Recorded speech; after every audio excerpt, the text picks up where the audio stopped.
Hi all, welcome to Wings to Win Education.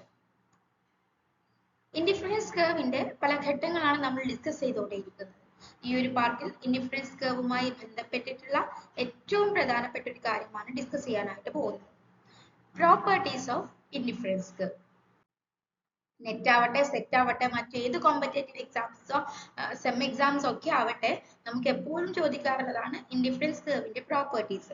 പല ആംഗിളിൽ നിന്നും പല രീതിയിലും ഇൻഡിഫറൻസ് കർവിന്റെ പ്രോപ്പർട്ടീസ് ചോദിച്ചു കണ്ടിട്ടുണ്ട്. സോ നമുക്ക് ഇൻഡിഫറൻസ് കർവിന്റെ പ്രോപ്പർട്ടീസിലേക്ക് പോവാം.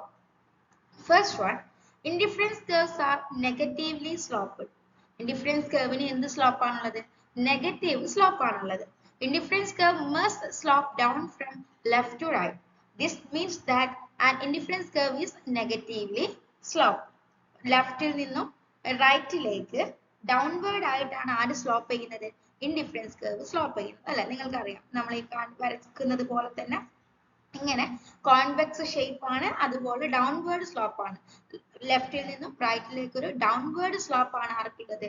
ഇൻഡിഫറൻസ് കർവിനുള്ളത്. അപ്പൊ നമുക്ക് ഇൻഡിഫറൻസ് കർവിന്റെ നെഗറ്റീവ്ലി സ്ലോപ്ഡ് ആയിട്ടുള്ളതാണ് ഒരു property. It slopes downward because as the consumer increases the consumption of X commodity, he has to give up certain units of Y commodity in order to maintain the same level of satisfaction. നമ്മള് indifference കർവിന്റെ എല്ലാ പോയിന്റ്സും എന്താണ് കാണിക്കുന്നത്? Same സാറ്റിസ്ഫാക്ഷനെയാണ് കാണിക്കുന്നത് അല്ലെ? ആ satisfaction നിലനിർത്താൻ indifference കർവിന്റെ ഒരു പോയിന്റിൽ നിന്നും മറ്റൊരു പോയിന്റിലേക്ക് മൂവ് ചെയ്യണമെന്നുണ്ടെങ്കിൽ ഒരു കമ്മോഡിറ്റിയുടെ അളവ് കൂട്ടുകയും മറ്റൊരു കമ്മോഡിറ്റിയുടെ അളവ് കുറയ്ക്കുകയും വേണം. അതുകൊണ്ടാണ് ഇതിൽ എന്ത് സ്ലോപ്പ് വന്നിട്ടുള്ളത്? നെഗറ്റീവ് സ്ലോപ്പ് വന്നിട്ടുള്ളത്. അപ്പൊ ഇവിടെ നോക്കുക, എ എന്ന് പറയുന്ന ഒരു കമ്മോഡിറ്റിയും എ എന്ന് പറയുന്ന ഒരു പോയിന്റും ബി എന്ന് പറയുന്ന ഒരു പോയിന്റും ഉണ്ട്. എക്സ് എന്ന് പറയുന്ന ആക്സിസ് ആപ്പിൾസ് മെഷർ ചെയ്യാണ് എന്നുണ്ടെങ്കിൽ ബി എന്ന് പറയുന്ന എക്സ് എന്ന് പറയുന്ന ആക്സിസ് ആപ്പിൾസ് ആണ് മെഷർ ചെയ്യുന്നത്, ബി ബനാനാസുമാണ് മെഷർ ചെയ്യുന്നത്. അങ്ങനെയാണെങ്കിൽ എ എന്ന് പറയുന്ന പോയിന്റിലാണെങ്കിൽ എ എന്ന് പറയുന്ന പോയിന്റിൽ നിന്നും ബി എന്ന് പറയുന്ന പോയിന്റിലേക്ക് ഒരു കൺസ്യൂമർക്ക് മൂവ് ചെയ്യണം എന്നുണ്ടെങ്കിൽ എന്ത് വേണ്ടി വരും? അവിടെ സെയിം സാറ്റിസ്ഫാക്ഷൻ ആണ് എയിലും ബിയിലും ഉള്ളത്. അപ്പൊ ആ സെയിം സാറ്റിസ്ഫാക്ഷൻ നിലനിർത്താൻ എയിൽ നിന്നും ബിയിലേക്ക് മൂവ് ചെയ്യാണ് എന്നുണ്ടെങ്കിൽ കൂടുതൽ ആപ്പിൾസ് വാങ്ങേണ്ടി വരും. പക്ഷെ ബനാനാസിന്റെ അളവ് എന്ത് ചെയ്യേണ്ടി വരും? കുറയ്ക്കേണ്ടി വരും. മുമ്പെയുള്ള ബനാനാസിൽ നിന്നും ഇങ്ങനെ താഴേക്ക് എന്ത് ചെയ്യേണ്ടി വരും? ഇത്രയും അളവ് ബനാനാസ് കുറച്ചാലേ ഇതിൽ നിന്നും ഇത്രയും അളവ് കൂടുതലായിട്ട് എന്ത് കിട്ടത്തുള്ളൂ? ആപ്പിൾസ് കിട്ടത്തുള്ളൂ. ഓക്കെ ആണോ? ഇതുകൊണ്ടാണ് ഒരു കമ്മോഡിറ്റിയുടെ അളവ് കൂട്ടണമെന്നുണ്ടെങ്കിൽ മറ്റൊരു കമ്മോഡിറ്റിയുടെ അളവ് കുറച്ചാൽ മാത്രമേ സെയിം സാറ്റിസ്ഫാക്ഷൻ നിലനിർത്താനായിട്ട് സാധിക്കുള്ളൂ. അതുകൊണ്ടാണ് ഇൻഡിഫറൻസ് കർവിന് എന്ത് സ്ലോപ്പ് വന്നിട്ടുള്ളത്? നെഗറ്റീവ് സ്ലോപ്പ് വന്നിട്ടുള്ളത്. Then second property, higher indifference curves represents higher level of satisfaction. നമ്മള് ഇൻഡിഫറൻസ് കർവ്, ഒരുപാട് ഇൻഡിഫറൻസ് കർവുകൾ ഇങ്ങനെ ചേർന്നിട്ടുള്ളതാണ് ഇൻഡിഫറൻസ് മാപ്പ് എന്ന് പറയുന്നത്. ഇങ്ങനെ ഇത് പാരലൽ ആവണം എന്നൊന്നും ഇല്ല കേട്ടോ. അപ്പം IC1 IC2 എന്നൊക്കെ പറഞ്ഞ മുകളിലുള്ളത് IC3 ആണ് കേട്ടോ. നമ്മൾ IC3 ആണ് മുകളിലുള്ളത്. ഈ IC3ക്ക് IC1നേക്കാൾ കൂടുതൽ സാറ്റിസ്ഫാക്ഷൻ കിട്ടും. അതായത് മുകളിലേക്ക് പോകുന്തോറും ഇൻഡിഫറൻസ് കർവിൽ നിന്നും ഡിറൈവ് ചെയ്യുന്ന സാറ്റിസ്ഫാക്ഷന്റെ തോത് എന്ത് ചെയ്യും? കൂടിക്കൊണ്ടിരിക്കും. അതായത് higher level of indifference curve shows higher level of satisfaction. അതാണ് second property. Then third one, indifference curve are convex to the origin. നമ്മൾ കാണാറുണ്ട് അല്ലെ? ഇൻഡിഫറൻസ് കർവിന് എന്ത് ഷേപ്പ് ആണുള്ളത്? കോൺവെക്സ് ഷേപ്പ് ആണുള്ളത്. അത് ഒറിജിൻ. ഒരു കർവിന്റെ ഷേപ്പ് തീരുമാനിക്കുന്നത് ഏത് ആംഗിളിൽ നിന്ന് അത് നോക്കുന്നു എന്നുള്ളതിനെ കൂടെ റെപ്രസെന്റ് ചെയ്തിരിക്കും. അപ്പൊ നോക്കുക, ഈ ഒറിജിനിൽ നിന്ന് നോക്കുമ്പോഴാണ് ഇതിന് എന്ത് ഷേപ്പ് ഉള്ളത്? ഇങ്ങനെ കോൺവെക്സ് ഷേപ്പ് ഉള്ളത്. അത് മുകളിൽ നിന്നും ഇവിടെ നിന്നാണ് നോക്കുന്നത് എന്നുണ്ടെങ്കിൽ അതിന് എന്ത് ഷേപ്പ് ആണുള്ളത്? കോൺകേവ് ഷേപ്പ് ആയിരിക്കും ഉള്ളത്. അപ്പോൾ കോൺവെക്സ് ടു ഒറിജിൻ എന്ന് തന്നെ നിങ്ങൾ പറയണം. കാരണം ഒറിജിനിൽ നിന്ന് നോക്കുമ്പോഴാണ് ഇൻഡിഫറൻസ് കർവിന് ഏത് ഷേപ്പ് ഉള്ളത്? കോൺവെക്സ് ഷേപ്പ് ഉള്ളത്. ഓക്കെ, ഇതൊരു ഇമ്പോർട്ടന്റ് ആയിട്ടുള്ള ഒരു property ആണ്. This is equivalent to saying that as the consumer substitutes commodity X for commodity Y, the marginal rate of substitution diminishes of X for Y along an indifference curve.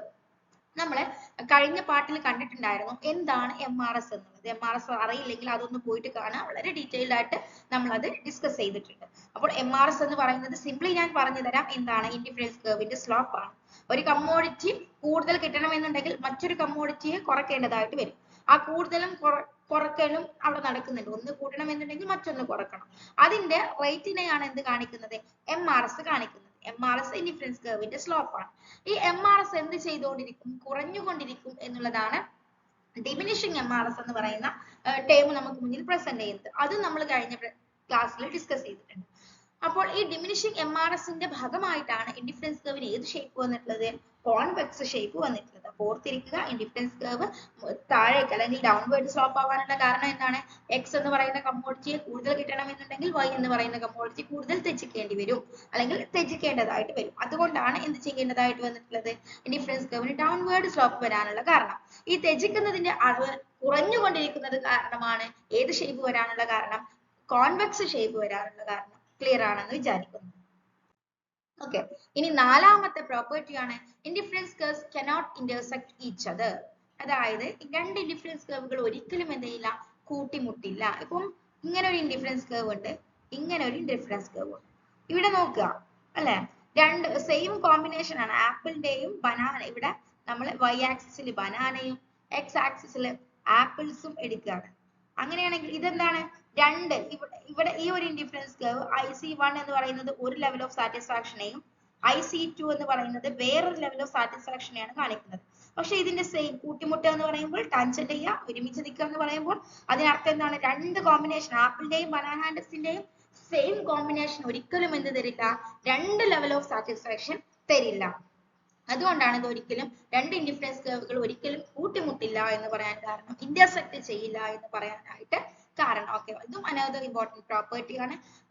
Two indifference curves ഒരിക്കലും എന്ത് ചെയ്യില്ല? Intersect ചെയ്യില്ല. കാരണം ഒരു same combination ഒരിക്കലും എന്ത് തരില്ല? രണ്ട് സംതൃപ്തി തരില്ല. നമ്മളിപ്പോ ഒരു ബനാനയും ഒരു ആപ്പിളും കൂടെ ഒരുമിച്ച് കഴിച്ചു, അപ്പോൾ അത് രണ്ട് സാറ്റിസ്ഫാക്ഷൻ നമുക്ക് കിട്ടുമോ? അതിൽ നിന്നും രണ്ട് സാറ്റിസ്ഫാക്ഷൻ ഒരിക്കലും നമുക്ക് കിട്ടില്ല. ഒറ്റ ലെവൽ ഓഫ് സാറ്റിസ്ഫാക്ഷൻ കിട്ടുള്ളൂ. ഓക്കെ, ഇതാണ് ഒരു property. Then next one, indifference curves do not touch the horizontal or vertical axis. ഇത് ഒരിക്കലും എന്ത് ചെയ്യില്ല? horizontal axis നെയോ vertical axis നെയോ എന്ത് ചെയ്യില്ല? ടച്ച് ചെയ്യില്ല. കാരണം ഇങ്ങനെ ടച്ച് ചെയ്യുകയാണെന്നുണ്ടെങ്കിൽ എന്താണ് ഇതിനർത്ഥം? ഇപ്പൊ ഇവിടെ y ആക്സിസിൽ ടച്ച് ചെയ്തു, അതിനർത്ഥം എന്താണ്? ഈ y മെഷർ ചെയ്തിട്ടുള്ള ബനാനാസ് വാങ്ങി, പക്ഷെ ആപ്പിൾസ് വാങ്ങിയില്ല. ഇനിയിപ്പോ എക്സിൽ നമ്മൾ ടച്ച് ചെയ്തു, അതിനർത്ഥം എന്താണ്? ആപ്പിൾസ് കൂടുതൽ വാങ്ങി, ബനാനാസ് ഒന്നും വാങ്ങിയില്ല. അതെന്തല്ല, നമുക്ക് ലോജിക്കലി കറക്റ്റ് ആണെങ്കിൽ കൂടി നമ്മുടെ അസംഷൻ വെച്ച് നോക്കുമ്പോൾ അത് കറക്റ്റ് അല്ല. കാരണം ഒരു കൺസ്യൂമർ രണ്ട് കമ്മോഡിറ്റീസ് ഒരുമിച്ച് പർച്ചേസ് ചെയ്യുമ്പോഴുള്ള അവസ്ഥയെയാണ് ഇൻഡിഫറൻസ് കർവ് കാണിക്കുന്നത്.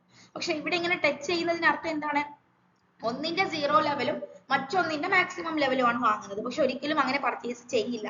അങ്ങനെ ചെയ്താൽ അത് അസംഷന്റെ വയലേഷൻ ആയതുകൊണ്ട് തന്നെ അസംഷൻ വയലേറ്റ് ചെയ്താൽ പിന്നെ എന്തില്ല? ആ തിയറി അവിടെ നിലനിൽക്കുന്നില്ല അല്ലെ.